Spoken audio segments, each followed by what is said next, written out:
जय हिंद साथियों, मैं अपने इस वीडियो में आपका पुनः स्वागत करता हूं। आज हम लोग बात करने वाले हैं दोस्तों पाचन। इंग्लिश में इसको बोलते हैं डाइजेशन। तो पाचन नाम हमने कई बार सुना है और इसके बारे में थोड़ा सा जानते नहीं हैं। तो आइए इस वीडियो के माध्यम से समझते हैं कि पाचन आखिर किसे कहते हैं। तो देखिए, जो प्रत्येक जीव जो होते हैं, जंतु जो होते हैं, जंतुओं द्वारा ग्रहण किया गया जो भोजन है वो ठोस या तरल अवस्था में होता है। यानी कहने का मतलब जो जीव भोजन ग्रहण करते हैं या तो ठोस अवस्था में होगा या तो वो तरल अवस्था में होगा। तथा ये भोजन जो होते हैं ये जल से आबिले होते हैं। अर्थात कहने का मतलब जो भी हम लोग भोजन को ठोस या तरल अवस्था में ग्रहण करते हैं वो क्या रहते हैं, जल से आबिले रहते हैं। और इन पोषक पदार्थों को संपूर्ण शरीर में संचरित कराने हेतु विभिन्न भौतिक तथा रासायनिक अभिक्रियाओं द्वारा विलेय अवस्था में लाया जाता है। अतः जटिल व अघुलनशील खाद्य पदार्थों को भौतिक एवं रासायनिक क्रियाओं द्वारा घुलनशील पदार्थों में बदलने की जो क्रिया है इसी का नाम है पाचन। तो उम्मीद करूँगा थोड़ा बहुत समझ में आया होगा। देखिए, प्रत्येक जीव जो होते हैं वो भोजन को या तो ठोस अवस्था में ग्रहण करेंगे या तो वो तरल अवस्था में ग्रहण करेंगे। और ये जो भोजन ग्रहण करते हैं उसके बाद हम लोग जल को भी ग्रहण करते हैं। तो जो भोजन होता है और जो जल होता है ये क्या होता है, ये दोनों एक दूसरे से मिले नहीं होते, एक दूसरे से क्या होते हैं, ये अलग अलग होते हैं, यानी ये आबिले होते हैं। तो अब हमें क्या करना है, इन जल को भी और भोजन इनसे एनर्जी लेके हमें पूरे शरीर में क्या करना है, बांटना पड़ता है। तो शरीर में आप तभी बांट पाएंगे जब ये दोनों को आपस में आप मिलाएंगे। तो इन दोनों को मिलाने के लिए हमें कुछ क्रियाएं करना पड़ता है। तो वो क्रियाएं भौतिक भी होती हैं और रासायनिक। देखिए, भौतिक क्रिया का मतलब जैसे एग्जाम्पल की बात करें तो हम लोग मुख गुहिका में जब भोजन को रखते हैं तो उसको दांत से चबाते हैं, तो ये हमारा होता है भौतिक क्रिया।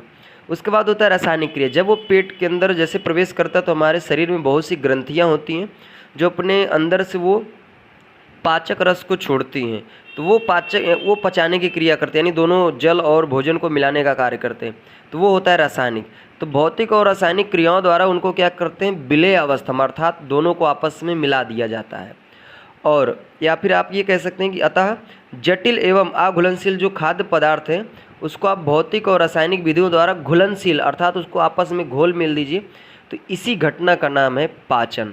तो उम्मीद करूंगा दोस्तों आपको चीज़ें समझ में आ गई होगी। कहने का मतलब ये पाचन एक नॉर्मल परिभाषा आप ये दे सकते हैं कि भोज्य पदार्थों से एनर्जी अर्थात ऊर्जा प्राप्त करना ही हमारा पाचन कहलाता है। तो आम बोलचाल की भाषा में आप ये भी परिभाषा दे सकते हैं। अगर आपको और डिटेल में बताना है तो इस तरीके से आप बताएंगे। देखिए, जो भिन्न भिन्न जीव होते हैं वो क्या करते हैं, भिन्न भिन्न प्रकार से पाचन की क्रिया करते हैं। तो हम बात करते हैं एक कोष की जीवों में। तो एक कोष की जीवों में पाचन कैसे होता है, तो इसमें क्या होता है, इसमें पाचन एक ही कोशिका के भीतर होता है और ये पाचन की क्रिया पाचन खाद्य रिक्तिकाओं में संपन्न होता है। और एक कोष की जो जीव भोजन का पाचन करते हैं इसे हम लोग अंतःकोश की पाचन कहते हैं। इसमें आते हैं जैसे आपका एग्जाम्पल में अमीबा, पैरामेसियम, यूग्लिना। तो ये एक कोश की जीव हैं और इसमें जो पाचन होता है ये एक कोशिका के भीतर होता है और एक कोशिका के भीतर पाचन खाद्य रिक्तिकाओं में संपन्न होता है। और एक कोशिका के जो जीव होते हैं जो भोजन का पाचन करते हैं इसको हम लोग बोलते हैं अंतःकोश की पाचन। नेक्स्ट हम लोग बात करते हैं बहुकोश की जीव यानी बहुकोश की जंतुओं में। तो इसमें जो पाचन की क्रिया होती है इसमें पाचन एक नलिकाकार आहार नाल में संपन्न होता है। तो जो बहुकोश की जीव होते हैं इसमें एक नलिकाकार आहार नाल होता है और उसी आहार नाल में भोजन का पाचन संभव होता है। अर्थात कहने का मतलब कि भोजन से एनर्जी को प्राप्त किया जाता है।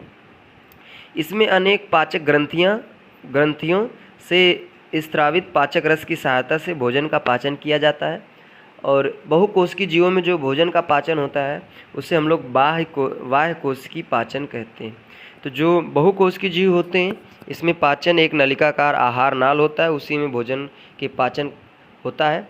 और इसमें बहुत सारी ग्रंथियां होती है जो अपने अंदर से पाचक रस को छोड़ती हैं और यही पाचक रस जाके भोजन में मिलता है और वहाँ से एनर्जी को वो प्राप्त करता है। अगर बात करें बहुकोश की जीवों में कौन कौन आते हैं तो इसमें जैसे आपका हो गया मानव हो गया, मेढक हो गया, पशु हो गए, बहुत सारे जो जानवर हैं ये सभी लोग इसमें आते हैं। तो उम्मीद करूँगा दोस्तों आज के इस वीडियो में हमने बात किया डाइजेशन क्या चीज़ है और भिन्न भिन्न जीव किस तरीके से डाइजेशन करते हैं। तो वीडियो आपके लिए काफ़ी हेल्पफुल रहा होगा, चीज़ें समझ में आया होगा। इसी तरह अब हम लोग मिलेंगे अगले वीडियो में, तब तक के लिए जय हिंद, वंदे मातरम।